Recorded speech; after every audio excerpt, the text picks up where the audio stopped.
चूंकि कांग्रेस की गलतफहमी है, गलती है सर, और ये जितने अपोजिशन के लोग हैं वो इतने वर्षों तक इस बिल को लेकर नहीं आए।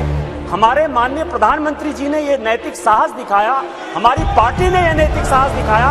आज हम बिल लेकर आए हैं कि इनके पेट में दर्द हो रहा है। हम बरसों से सुनते रहे सर कि जननी जन्मभूमिश्च स्वर्गादपि गरीयसी यत्र नार्यस्तु पूज्यन्ते रमन्ते तत्र देवता। लेकिन क्या हुआ? इस देश में महिलाएं स्कूल एजुकेशन के लिए परेशान थी। केवल राजनीति के माध्यम से इस महिला रिजर्वेशन को लॉलीपॉप बनाते रहे, घुमाते रहे, वही भारतीय जनता पार्टी करे। यदि ये महिला रिजर्वेशन यहां आया है तो महिलाओं को अधिकार मिलेगा, मिलकर रहेगा। दुनिया की कोई ताकत इसको नहीं रोक सकती है।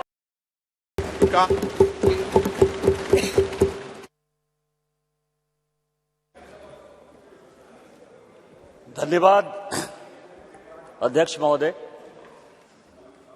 मैं अपने पार्टी का और इस देश के माननीय प्रधानमंत्री जी का शुक्रगुजार हूं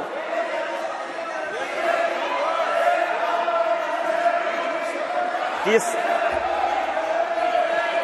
इस ऐतिहासिक बिल पर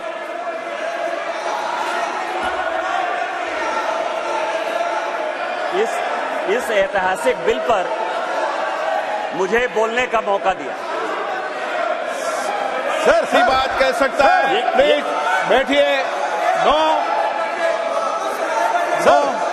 सर सर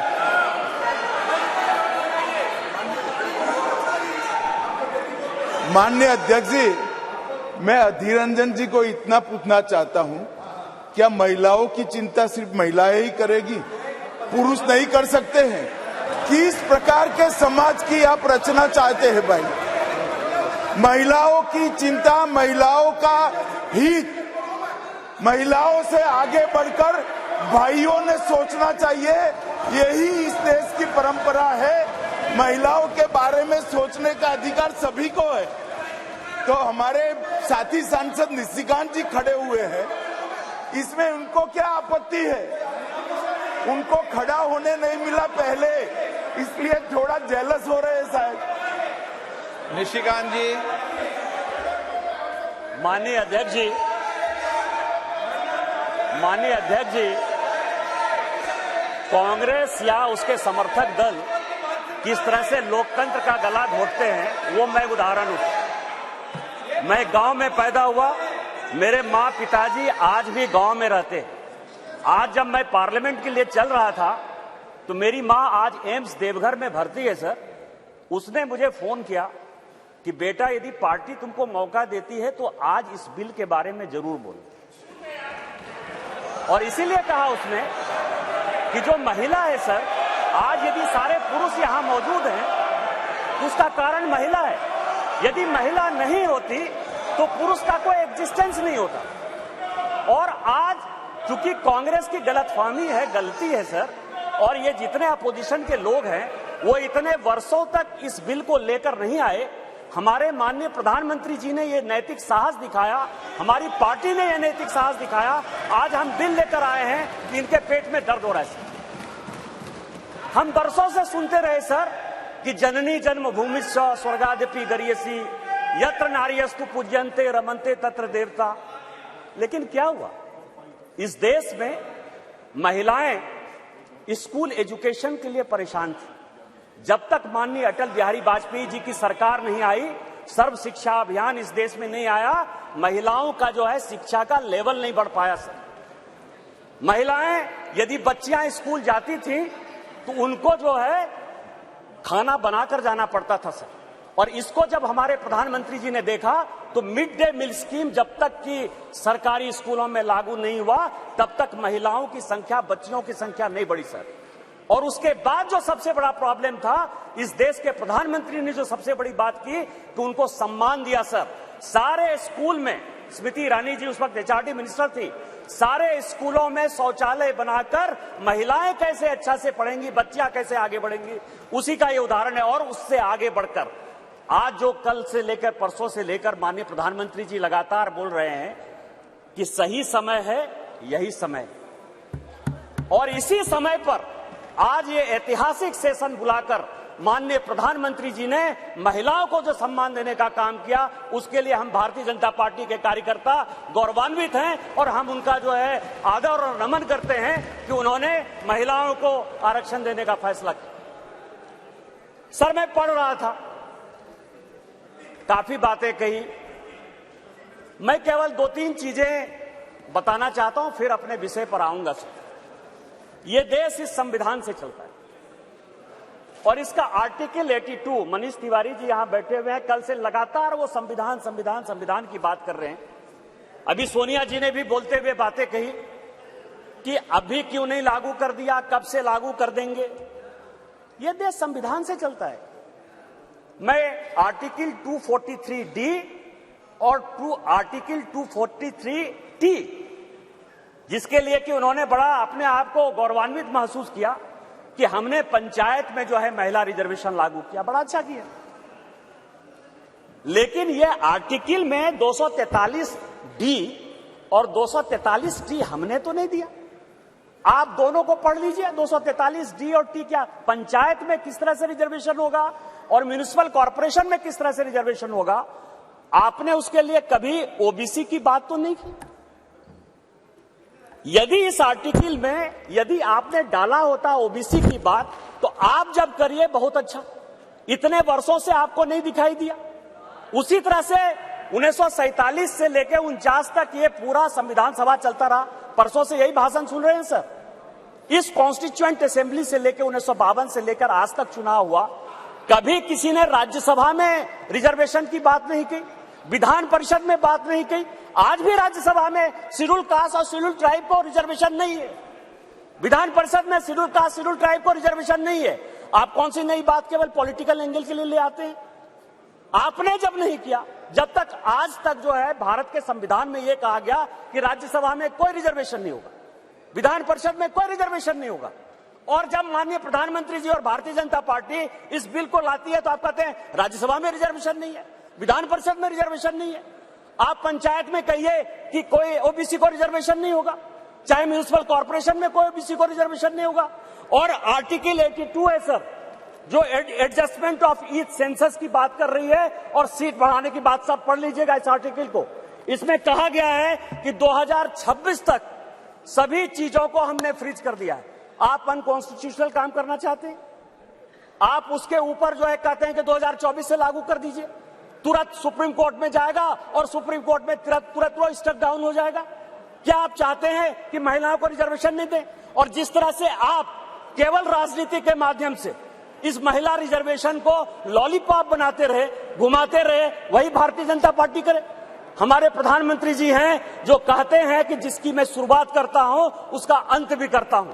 यदि ये महिला रिजर्वेशन यहां आया है तो महिलाओं को अधिकार मिलेगा, मिलकर रहेगा, दुनिया की कोई ताकत इसको नहीं रोक सकती है। लेकिन इनके यहां क्या दिक्कत है सर?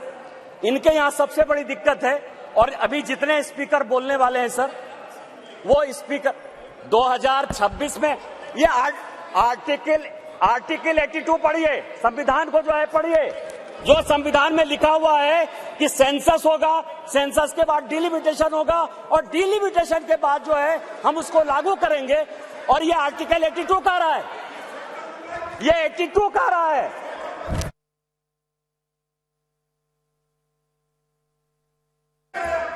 सर पूरे देश दुनिया में कोरोना के कारण लोग मरे, माननीय प्रधानमंत्री जी के कारण आज 140 करोड़ लोग बच गए। इस पार्लियामेंट को चलाने में आप जैसे लोगों को क्या समस्या हुई सर? लोकसभा, राज्यसभा, लॉबी, सभी जगह सांसद बैठकर कानून पास करते रहे। भाई मरता था तो भाई का लाश जलाने के लिए कोई नहीं जाता था, पिता मरते थे तो पिता का लाश जलाने के लिए बेटा नहीं जाता था। उस कोरोना से बचकर हम आए हैं 2 साल के बाद। आपका तो आपने क्यों नहीं कराया? आपने क्यों नहीं कराया? कितने लोग थे जो रोड पर घूम रहे थे, कितने लोग थे जो खाना खिला रहे थे, सारे जगह के ट्रेन बंद थे, सारे जगह की स्थितियां बंद थी। भागलपुर पूरा जो है भारत जो है किस तरह के विकट परिस्थिति में था सर। माननीय प्रधानमंत्री जी 140 करोड़ लोगों को बचा के लाए हैं, और सेंसस जो संवैधानिक चीज है उसको जब हम लागू करेंगे तो ये लागू होगा।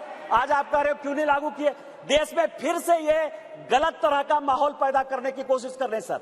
2020 और 21 के माहौल के बाद, कोरोना के बाद कैसे सेंसस लागू हो सकता था, कैसे सेंसस हो सकता था। और माननीय गृह मंत्री जी बैठे हैं, हमेशा कहते हैं कि मैं कोई गैर संवैधानिक काम नहीं करूंगा, कोई असंवैधानिक काम नहीं करूंगा। यदि सेंसस होना है तो उसका भी डेट घोषित होगा, सेंसस होगा, डिलिमिटेशन होगा और महिलाओं को रिजर्वेशन मिलेगा। यही तो इस बिल में है 334 से, जिसके बारे में कि माननीय कानून मंत्री जी कह रहे थे सर। लेकिन क्या समस्या है कि ये अपने जो 26 पार्टियों का एक जो घमंडिया गठबंधन बनाया है सर, इंडी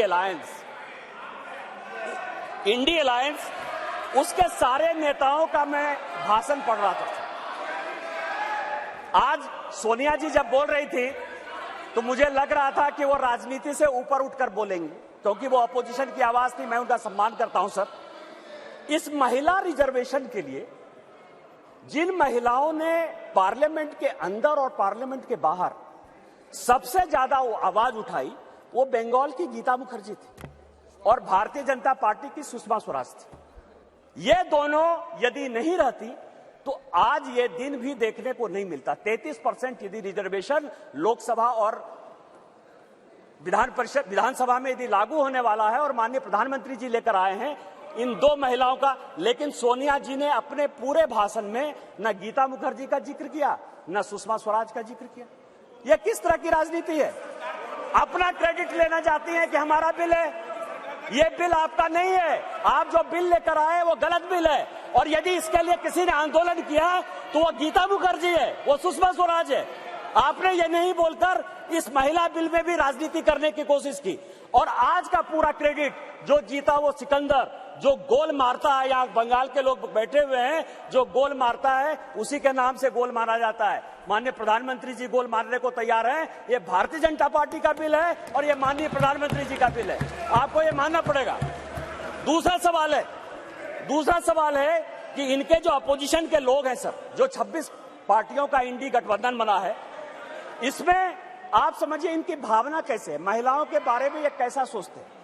ये सोचते हैं, अब नहीं रहे, इसी सदन के सदस्य थे, राज्यसभा के भी सदस्य थे, इनके पार्टी के बड़े नेता थे अपोजिशन के, वो कहते हैं कि परकटी महिलाएं आ जाएंगी। क्या महिलाओं के लिए इस तरह की बातें होनी चाहिए? दूसरी बात जो है, ये दूसरे नेता जो है 2011 में मैं अध्यक्ष जी आपको दो कहानी बताना चाहता हूं और ये वर्षों से मेरे मन में था। इस पार्लियामेंट में 2 बार संजोग से मैं 2009 में सांसद बनकर आया, अनुराग ठाकुर जी से लेकर राजनाथ जी सबों के साथ काम करने का मौका मिला सर। 2011 और 2013 में 2 भयंकर घटना हुई इसी वेल में। 2011 में जब 2010 में ये बिल पास हो गया राज्यसभा में, और जब यहां 2011 में जिसको कि ये लागू नहीं करना चाहते थे बिल लेकर आए, और जब बिल इधर से इंट्रोड्यूस हो रहा था तो इन्हीं के सहयोगी दल के सांसदों को इसी कांग्रेस ने इसी वेल में पीटा सर। 2 बिल था, एक महिला रिजर्वेशन का 2011 में और 2013 में प्रमोशन इन रिजर्वेशन। और प्रमोशन इन रिजर्वेशन में मैं जब बात करूंगा तो ये पूरे के पूरे बेंच खड़े हो जाएंगे सर।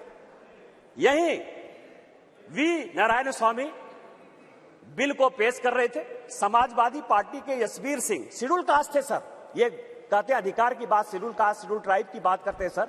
यही यशवीर सिंह यहां पार्लियामेंट में उस तरफ से गए, वी नारायण स्वामी का उन्होंने बिल खींच लिया। इस पार्लियामेंट में, इसी लोकसभा में सर, सबसे पहले बिल में यदि उसका कॉलर पकड़ने के लिए कोई आया तो यही मैडम श्रीमती सोनिया गांधी जी थे सर। और नीरज शेखर वहां खड़े थे, मुलायम सिंह यादव बाहर थे, और मैं वहां से कूद कर टेबल पर आया और मैंने कहा कि आप यहां की तानाशाह नहीं है, आप यहां की रानी नहीं है, इस बेल में आप मारपीट नहीं कर सकते हैं। और इनके जो इतने लेफ्टिनेंट थे, बिलास मुतेबार से लेकर सबों ने उनको पीटा। ये दोनों घटनाएं जो है, चाहे महिला रिजर्वेशन का हो, चाहे ये प्रमोशन इन रिजर्वेशन का हो, ये पार्लियामेंट है सर, सबको सत्य बोलना चाहिए।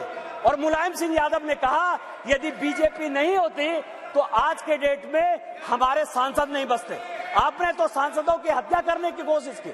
और उसी दल के साथ, उसी 26 दल के साथ ये आए हैं जिनका की मानसिकता ही नहीं है कि महिला को रिजर्वेशन मिले।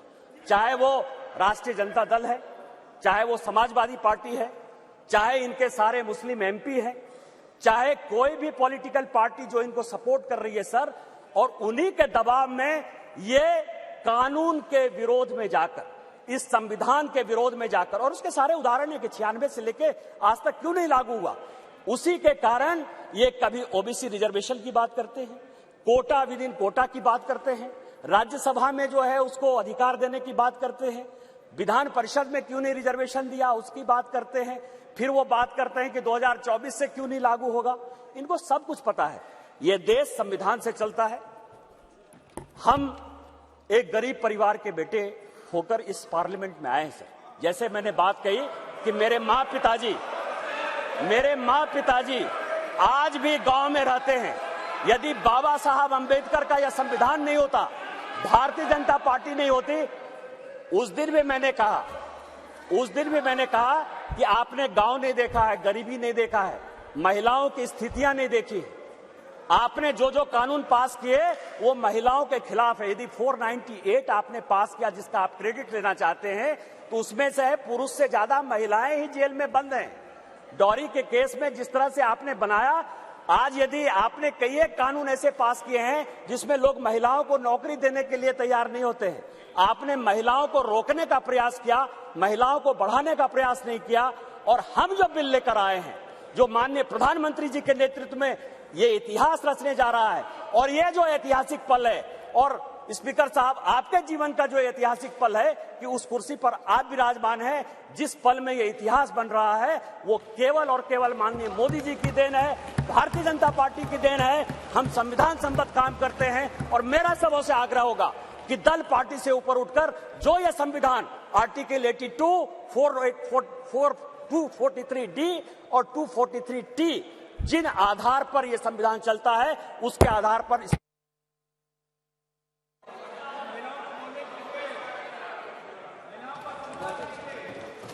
श्रीमती कनिमोझी जी।